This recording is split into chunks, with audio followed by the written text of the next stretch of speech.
خیر مقدم ہے آپ کا سمے نیوز نیٹ ورک میں اور آپ دیکھ رہے ہیں 24 گھنٹے کا اردو نیوز چینل عالمی سمے. اپنے خاص پروگرام ایک ملاقات کے ساتھ حاضر ہوں میں خالد رضا خان. آج ایک ملاقات میں ہماری ملاقات ہو رہی ہے امریکہ سے تشریف لائے وہاں کی یونیورسٹی آف نارتھ کیرولینا میں اسلامک اسٹڈیز میں یا یوں کہیں کہ ریلیجس اسٹڈیز میں پروفیسر کارل ارنس. آپ کا خیر مقدم ہے. اچھا، بہت شکریہ آپ کو. پروفیسر، آپ سے گفتگو کی شروعات کرنے سے پہلے یہ جاننا چاہیں گے کہ چونکہ آپ نے اسلام کے متعلق، مسلمانوں کے متعلق، ریلیجن صوفیزم کے متعلق بہت کچھ لکھا ہے، تو شروعات اس سے کرنا چاہیں گے کہ آپ نے ایک کتاب لکھی ہے ہاؤ ٹو ریڈ قرآن.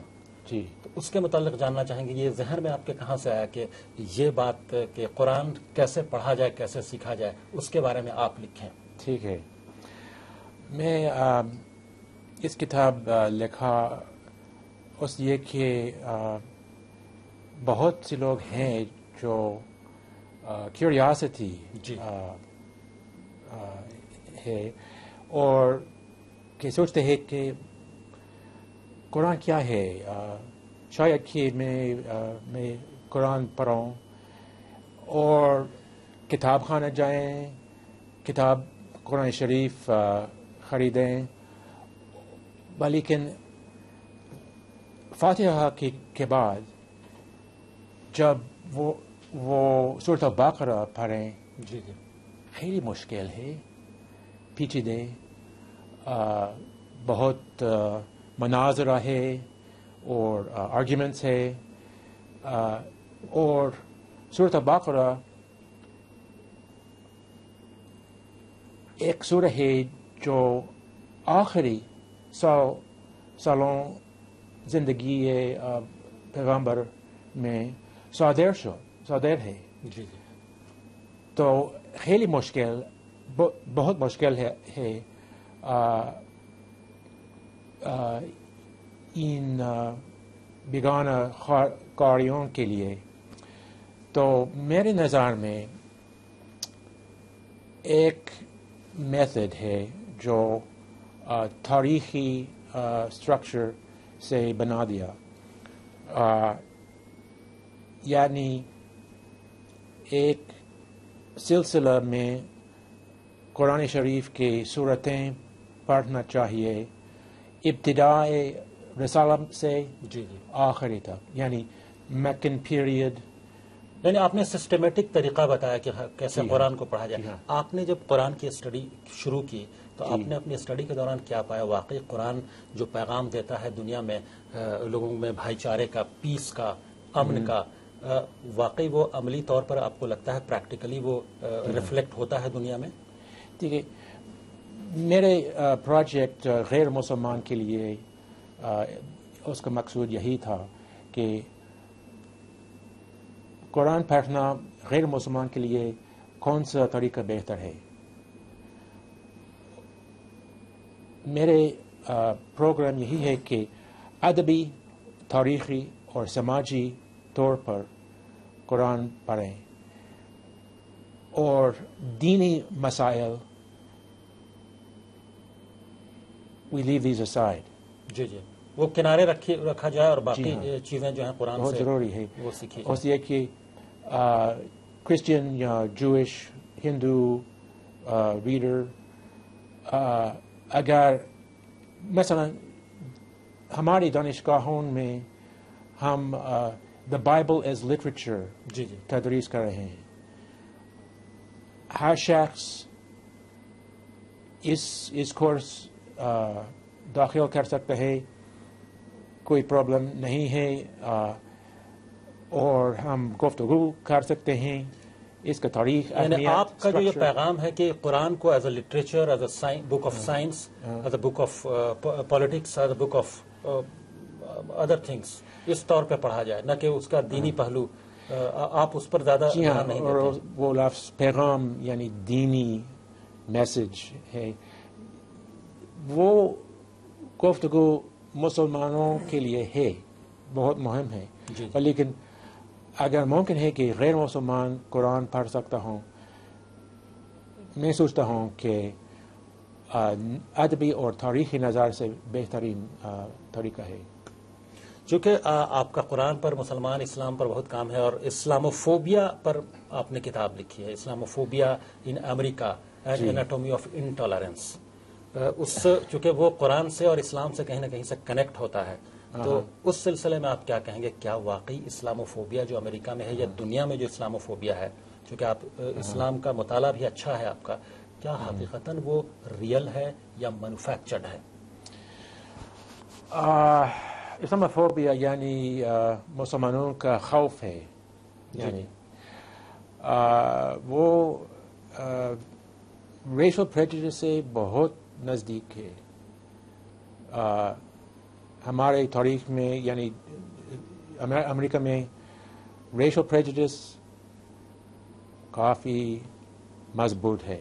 ہم نیز ریلیجس پریجوڈس جانتے ہیں، کیتھولکس کے خلاف میں، جوز کے خلاف میں، جی جی، اور ethnic minorities, Italian, Mexican, Irish. تو اسلاموفوبیا بہت نزدیک ہے یہ ریشل اور ریلیجس پریجوڈس کے ساتھ. لیکن آج اینٹی سیمیٹک اور ریشل پریجوڈس اگرچہ ممنوع ہے، پھر بھی زندگی میں ہیں، لیکن آفیشلی وہ ریلیجس پریجوڈس، ریشل پریجوڈس ممکن نہیں ہے، یعنی پبلکلی جی آفیشلی بینڈ ہے، آفیشلی وہ اس پر پابندی ہے، لیکن اس کے باوجود آپ کی نظر میں ریشل ڈسکرمنیشن کا ہی نتیجہ اسلاموفوبیا. لیکن اسلاموفوبیا خیلی مشہور ہے، آسان ہے، کوئی آرگیومنٹ اس کے خلاف نہیں ہے. تو ایجوکیٹڈ پیپل بول سکتے ہیں کہ مسلمان ہمیشہ ٹیررسٹ ہے. خیلی مشکل ہے. کیا آپ کو لگتا نہیں اگر ہم ہسٹوریکل پرسپیکٹو میں دیکھیں تو جس طرح سے کرسچینٹی اور اسلام کے درمیان جس طرح سے جنگ ہوتی رہی ہے، اگر ہم کروسیڈ کی بات کریں یا جو یہودیوں سے جو اختلاف رہا ہے تاریخ میں، ہسٹری میں، کیا اس کا ریفلیکشن آپ پاتے ہیں، یا جو پریزنٹ گلوبل آرڈر ہے یا جو چینجنگ گلوبل پالیٹکس ہے اس کا نتیجہ ہے اسلاموفوبیا؟ میں سوچ رہا ہوں کہ نہیں، یعنی یا کروسیڈز کا یاد مفقود ہے. کالونیل عصر تک، جب مثلا شیکسپیئر کبھی کروسیڈز کے بارے میں کوئی ڈرامہ نہیں لکھا، تو کروسیڈز forgotten. لیکن کالونیل ایج میں کروسیڈز کا یاد زندہ ہوتا ہے. دوسرا بار سر والٹر اسکاٹ بہت سی ناول فرمایا لکھا. تو یہ ریلیجس کانفلکٹ رومانٹک طور میں حاصل ہو سکتا ہے. میرے نظر میں یہ کالونیل مسئلہ سب سے اور مہم ہے. یہ ہمارے کانفلکٹس کی بنیاد ہے. ایک جنرل پرسپشن جو ہے مسلمانوں کے درمیان، صرف ہندوستان میں نہیں بلکہ میں پوری دنیا کے مسلمانوں کے جنرل پرسپشن کی بات کر سکتا ہوں کہ جس اسلاموفوبیا کی بات ہوتی ہے وہ یہ پرسیو کرتے ہیں، یہ ان کے اندر امپریشن ہے کہ کہیں نہ کہیں سے وہ تاریخی اگر ہم پس منظر کو چھوڑ بھی دیں تو کہیں نہ کہیں سے آج کے دور میں امریکہ میں جو پریشر ہے وہ جو جویش لابی کا، وہ ایک اسلاموفوبیا کو کریٹ کرنے میں اہم رول ادا کر رہا ہے. میں سوچ رہا ہوں کہ یہ ایک غلطی نظر ہے، اس لیے کہ اولاً جوش پاپولیشن میں ایک اختلاف، بہت بڑا اختلاف ہے اسرائیلی سیاست کے بارے میں. اور دوسری مسئلہ یہی ہے کہ کرسچن زائنزم بہت اور بڑا ہے کہ جوش پاپولیشن. کافی لوگ ہیں کرسچن ایوانجیلیکل کرسچن کلیسا میں جو قیامت کے بارے میں سوچتے ہیں کہ جب مسیح تشریف آ رہے ہیں تو اسرائیل بیٹل فیلڈ ہوگا اور سب چیز واقعات ہوتا ہے. اسرائیل کا سیاسی وجود اس نظر کے لیے واجب ہے. تو کرسچن زائنزم بہت بڑا چیز ہے. اسرائیل کے سیاسی وجود کی بات آپ نے چھوڑ دی. تو پوری دنیا کا مسلمان مانتا ہے کہ اسرائیل کا جو سیاسی وجود ہے وہ کسی بھی عالمی قوانین یعنی انٹرنیشنل لا انٹرنیشنل جو بھی نارمس ہیں اس کو کہیں نہ کہیں سے وائلیٹ کر کے اس کے وجود کو لایا گیا ہے عمل میں. میں متفق ہوں کہ سیاسی امور سے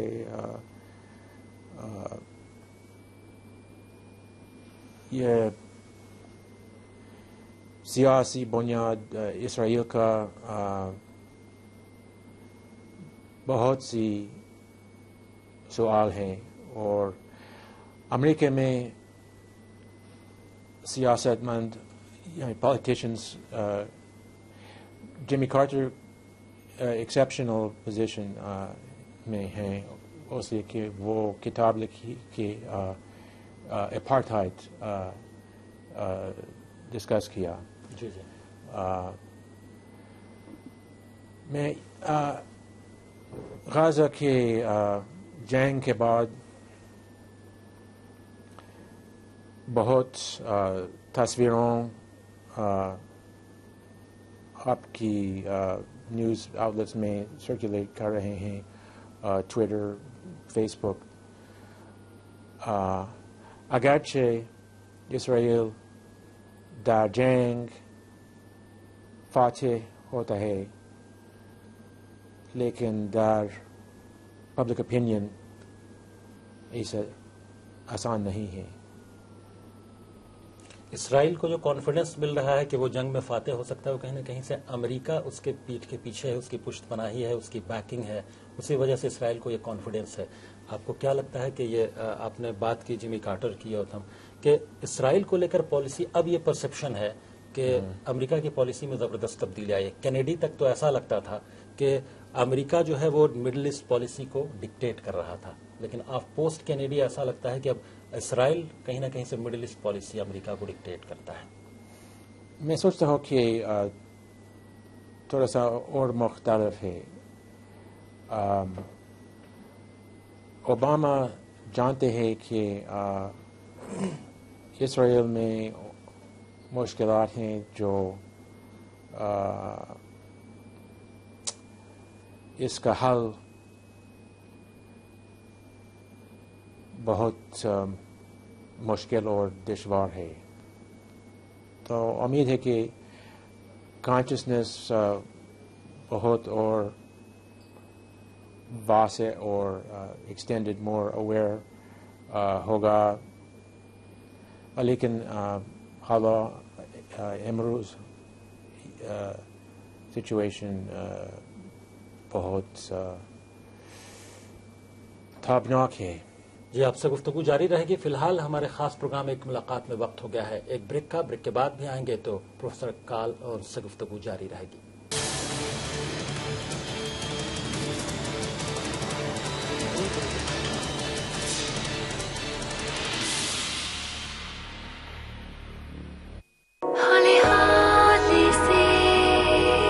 کیسر کی بارشیں ڈوب چلی رنگ میں اس کے ہم ڈوب چلے.